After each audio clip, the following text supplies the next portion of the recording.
Well, it has been 3 weeks since the Washington Post broke the story about the two-strike attack on a small boat in the Caribbean, 1,500 miles from the United States.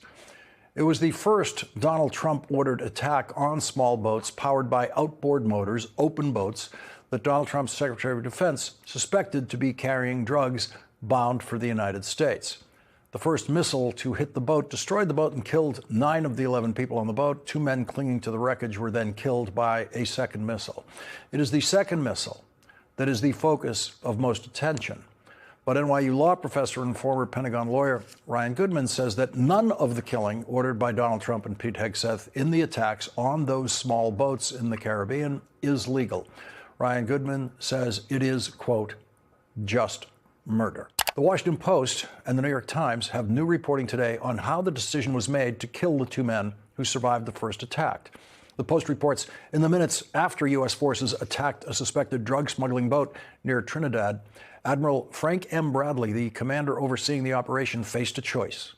A laser-guided bomb had killed 9 of the 11 people on board, sunk the boat's motor, and capsized the vessel's front end, according to people who have viewed or been briefed on the classified video of the operation. As smoke from the blast cleared, a live surveillance feed provided by a U.S. aircraft high overhead showed 2 men had survived and were attempting to flip the wreckage.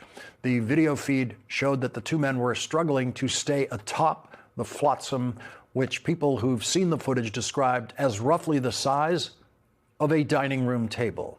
Bradley turned to the military lawyer advising him and requested input, according to members of Congress who spoke with him privately last week, and people later briefed on those conversations. The Washington Post reported there were 30-plus minutes between the first strike and the second. The Post reports that Admiral Bradley told lawmakers, quote, U.S. intelligence showed that everyone on the boat was a narco-terrorist, consistent with the administration's definition, which allowed for deadly force.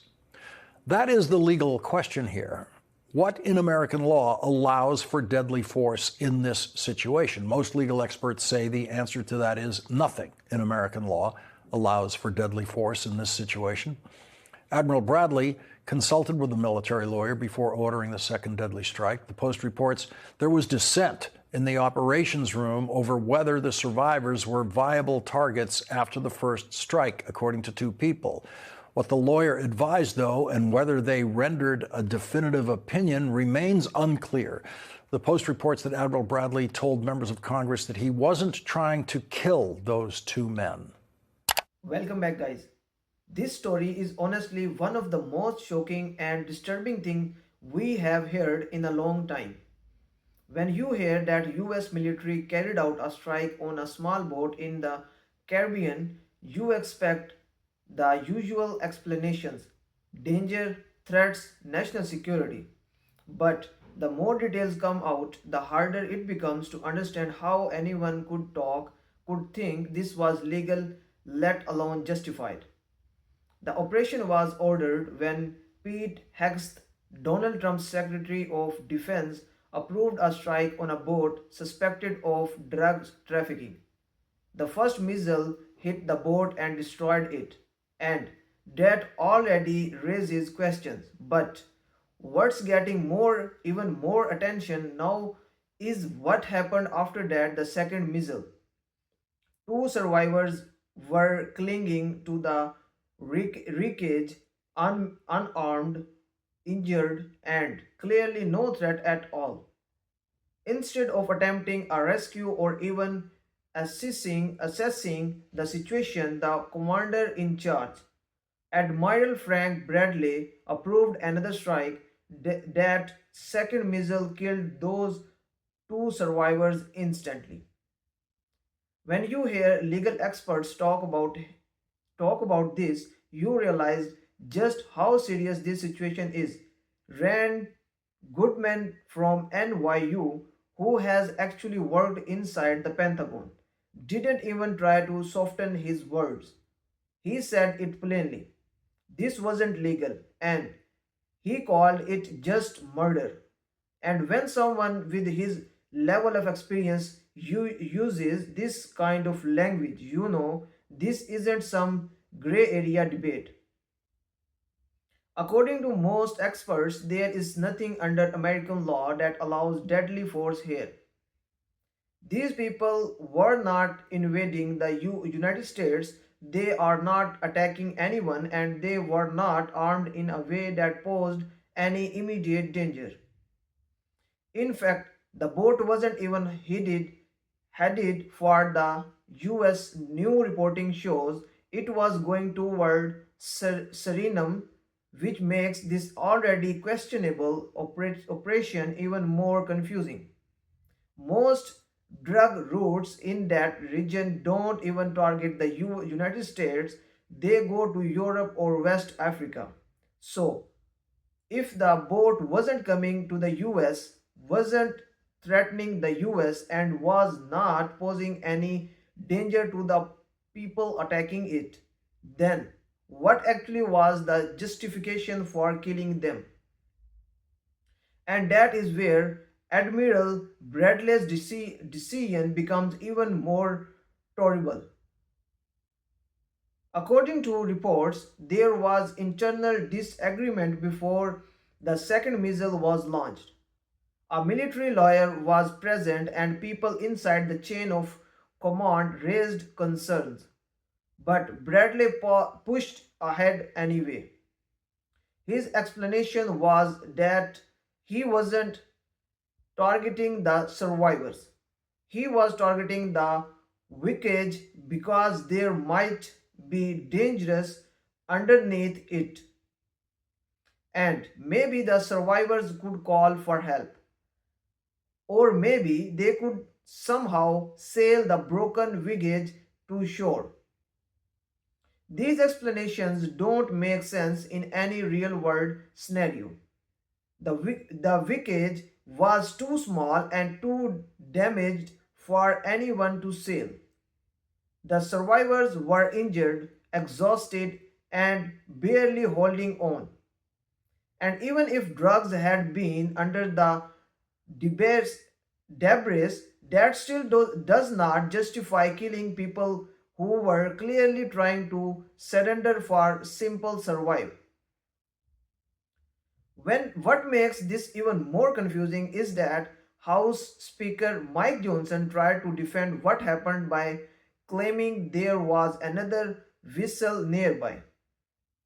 But nobody else who has seen the video or revived the intelligence has backed that up. It looks more like an attempt to create a justification rather than explain the actual facts. And here's the part that really shows something went wrong. After this incident, the Pentagon quietly changed its policy. According to the New York Times, just a few weeks after this strike, there were similar operations in October, same type of boats, same kind of situation, but instead of killing survivors, the survivors were rescued. That's not a coincidence, that's a reaction. That's the kind of policy shift you only make when you realize something unacceptable happened before. So, the big questions here are not just about this one strike, they are about accountability. Who approved this? Who allowed it? Who decided a second missile was the right choice when human lives were literally hanging on to a piece of floating debris? And will anyone actually face consequences? Because when you take away all the political talking points, all the excuses, and all the attempt to frame this as national security, what you are left with is simple. Two humans who survived the first attack were deliberately killed in the second attack. That's not war. That's not self defense. That's not protecting the country. That's something else entirely. You don't have to be a lawyer to understand why people are horrified. Even people inside the military has expressed shock. Even people who worked on similar missions say this crosses a line they never would have considered crossing. if the rules mean anything, if the law means anything, and if the US wants to maintain any moral authority in the world, that then this can't be brushed aside. Because if this becomes normal, if killing unarmed survivors becomes something leaders can justify with, maybe they could have drifted somewhere, then we have lost the meaning of restraint, law, and basic humanity. And that's why this movement matters. This isn't about politics. This isn't about left or right. This is about whether the people leading the world's most powerful military are willing to obey the rules that everyone else is expected to follow. Because if they don't, then no one is safe, and the law becomes nothing more than a suggestion. In the end, truth doesn't care about excuses. Facts doesn't bend for policies, and justice does not disappear just because someone powerful says, I thought it was necessary. When you kill people who are trying to survive, the world sees it. History sees it, and sooner or later, accountability sees it too. And honestly, if a second missile is the best answer a commander can give to two unarmed survivors floating on wreckage, then something is deeply broken, and pretending it's normal wasn't fix it. Thanks for watching my video. I will see you in the next video.